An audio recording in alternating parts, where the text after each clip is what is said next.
I would say I started my thought process when I was working long weeks and I wasn't seeing financially the dividend of that, and I was missing out with time with my first kid and my wife.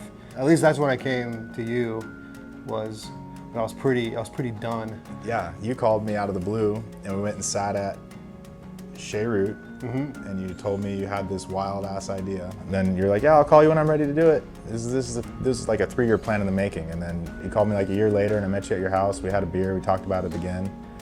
You're like, next year I'm getting ready to drop it, we're gonna do it. And I was like, all right, dude, I guess. You kept getting closer, and then you just called me one day and you said, hey dude, quit your job. Like, we gotta do this right now, right now. We didn't like what we saw in the industry as far as people being treated the way they were treated, and we thought we could do it better. That's the whole reason I think anybody starts a business, is because they think they can do something better than the next guy. We did something called a VTO, Vision Traction Organizer. It's kind of getting all of our thoughts and our future on the right track, and this is where Bobby excelled. He had a freaking spreadsheet for me, and like he scheduled out my day, and was like, we filled up like 6 whiteboards. Yeah. Just graphs. That's why we have whiteboard paint everywhere in this office.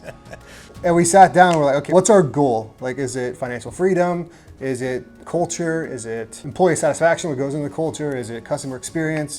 What is like our niche? And our niche for the company is really all of that. It's a design-inspired creation. Design-inspired creation came about was we sat down and figured out the core values of our company and the people that we wanted to surround ourselves with, and then project that to the world, which was transparency, with our employees, with the customer, and then integrity, which also kind of falls under transparency, but it also falls underneath what you create. So that was one of the big things for me, is doing what you said you're going to do after you said it. So if I tell a customer I'm going to do X, Y, and Z, and then we forget X, we are now that typical contractor. With integrity, we stand behind our work, we stand behind our word, not just because we have a reputation, but like because our name is personally attached. And I take that extremely personally.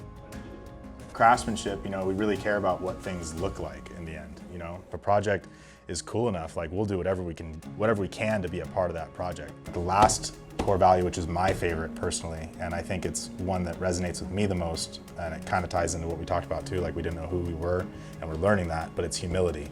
We never come to a person or have come to each other and been like, I know more than you.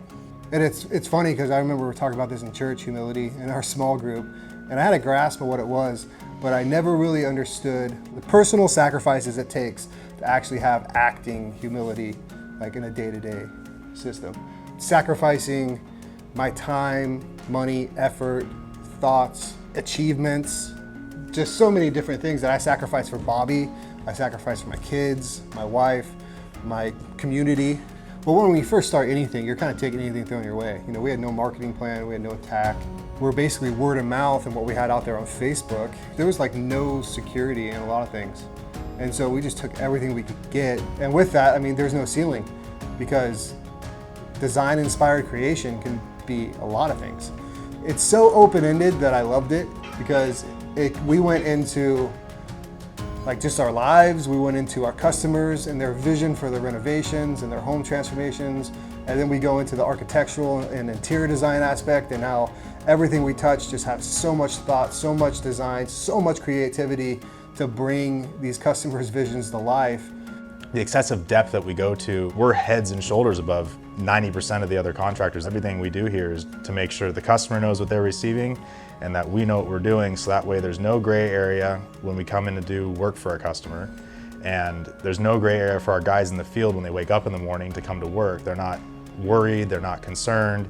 They know what to do, they know how to do it, and they can just show up, work their 8 to 10 hours and go home and be happy, be with their families. They're not stressed out. It's been crazy how much this has revealed to me, like what kind of man I am. Life-changing. If this thing sank to the bottom of the sea in 6 months, I'd still be a very happy man with the personal gain and the strength of friendship and just community I've built. I'm not gonna lie to you, if it all sank tomorrow, I'd be so excited to start it again. Yeah, I'd start a coffee shop. Yeah, I'd do it all over again. Yeah, I I'd love do it all coffee. again. I'd hop right back in and I'd be like, all right, here we go. We still got the office. Let's do a new BTO. We'll put your futon there, my futon there. Oh, I still have a house.